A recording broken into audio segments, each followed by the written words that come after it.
This can be just the atomic bomb of the process.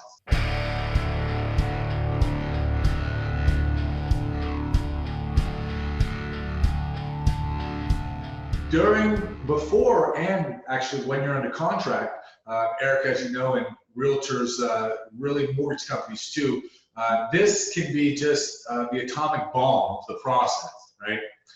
Get pre-approved, you're going out on the weekends, you're looking at houses, and then your friend gets a new car, so now you need a new car, so you go out and buy a new car before you buy the house. Now you no longer qualify for the house. Once you have gotten pre-approved from your mortgage lender, do not take on any new debt.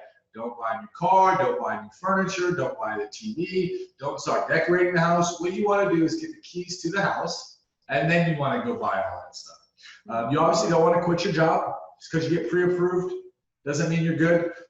You would think I wouldn't have to say this because it's common sense. Believe it or not, it's happened before. Hey, I got pre-approved. I'm going to quit my job. I've got enough money saved up. Now I just want to buy a house and remodel it. Doesn't work that way, right, Erica? I know. So, really, once you get pre-approved, short version of this, guys and gals, is don't change, right? Don't take money out of your bank, don't quit your job, don't buy anything new. And those are things you want to do before getting a house. Now, what do we want to do once you've found your house and you're under contract? And Erica, there's a whole other part to do, right, before getting a house under contract, and that's where you, the realtor, step in and walk them through that process and going through and looking at homes. And there's a whole house shopping process, right? So first is you get pre-approved. You don't do anything different once you've got a pre-approval letter. Now you start house shopping with your realtor. That's a whole lot of fun. Once you get it under contract, now what to do? Well, if we've been doing things right and properly prior to getting a house under contract, it's going to be a lot of the same. A lot of the same being what? Well, did you get a new pay stub? Great, please provide that. Did you get a new bank statement? Please provide that. So any updated information that's being gathered during the process, you want to provide that to your mortgage company. Now that's for you, right? The home buyer, the borrower of the loan. While you're providing updated documentation, now during the loan process, we're taking a look, we being mortgage lenders, the title of the property. Are you buying a house that is free of all previous liens? And when you take ownership, is the only thing that's going to be tied to the property going to be your new mortgage. You don't want to buy a house that has previous property taxes tied to it or previous mechanics bill tied to it, right? Another thing is appraisal is going to be done during the loan process. An appraisal is to give value to the house. You want to make sure that the house you're buying for $400,000 is worth $400,000. By the way, if it's worth less, you don't have to pay $400,000 for it. And if it's worth more, you don't have to pay more for it. So you're protected in that sense.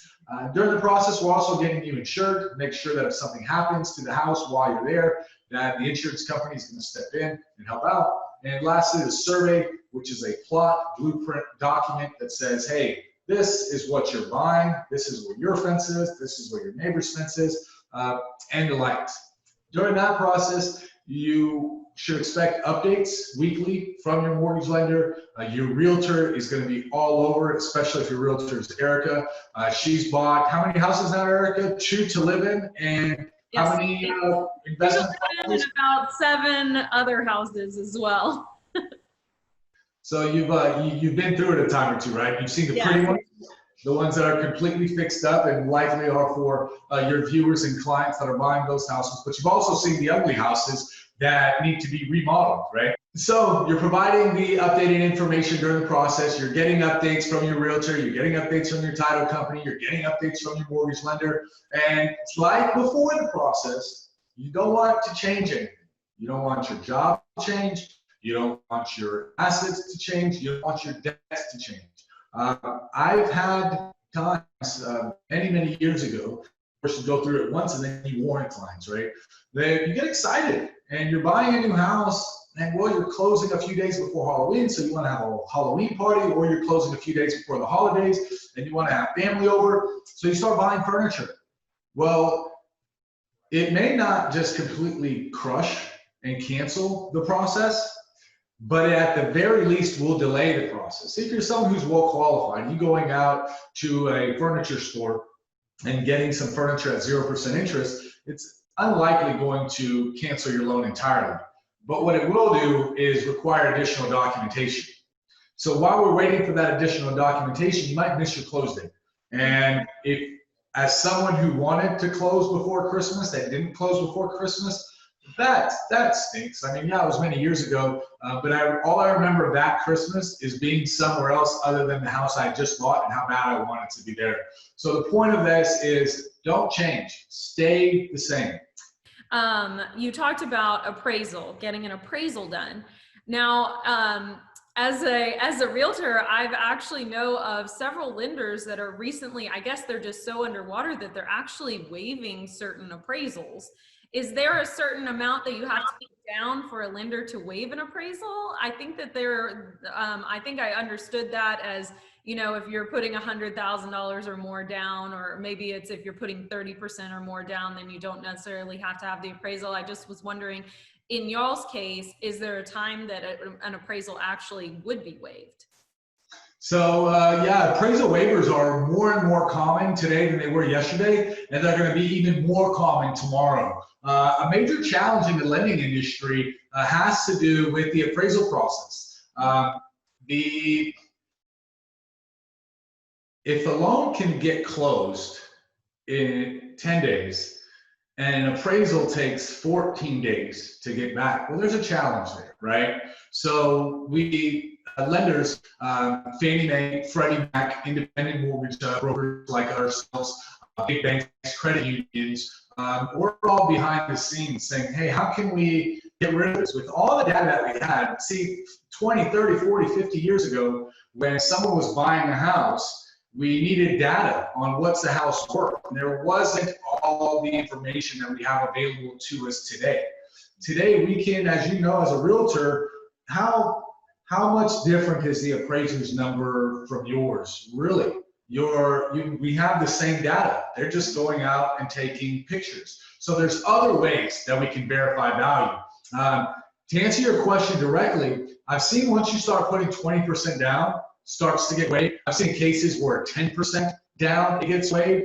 What it has to do with more is the available automated data in the area of where the house is being bought as opposed to the client. The more money down, it does increase the chance. I've seen it have an inverse effect before. Also, though, in that when you're putting too much money down, they still want an appraisal. So there's no magic one-size-fits-all formula to it. I will tell you this, this is a great tip.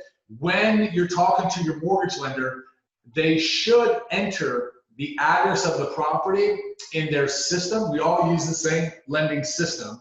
When you enter in an address, a trick is to use the exact address that the USPS gives.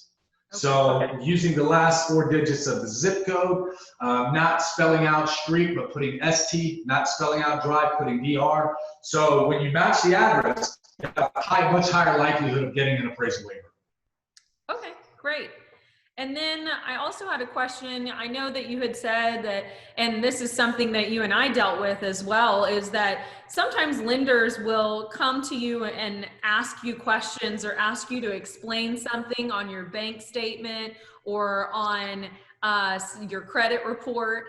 And I just want my buyers to understand that it's not necessarily something to be scared of whenever you get that question to have it explained. So can you kind of explain like what that process is, and just so that they can kind of understand that it's not something to be scared of whenever lenders come back and ask you for more information? Yeah, absolutely. Expect it. It's going to happen. I mean, it's going to happen. The best way I think to explain it is they're just gaps in the story, right? When you as a buyer are buying a house, you're in direct communication with your mortgage company. You're in direct communication with your realtor. Who you're not in direct communication with is the approval department, specifically the underwriter. There's a degree of separation there. So when the approval department, the underwriter, who, if this was a court case, they're the judge, right? And we presented a case to them, the judge is looking at the case, and it's about to say approved. So when you're going through the story and there's a gap there, judges, the underwriter, is going to say, hey, I notice here on your bank statements that we have a $2,700 deposit, and it was a cash deposit. Do you mind explaining what that deposit was? And then you just simply write a 2 to 4, 5 sentence explanation that says, this $2,700 was from fill in the blank, whatever it was, right? Or your credit report may have an old card or an old account on there that you haven't used in maybe 4 years that you forgot about. And you just have to explain why there's limited activity on the account. Whatever the questions are, don't worry, it's just filling in the gaps in the story. So write again a 2 to 5 sentence letter, sign, send it in, and the process just keeps moving along.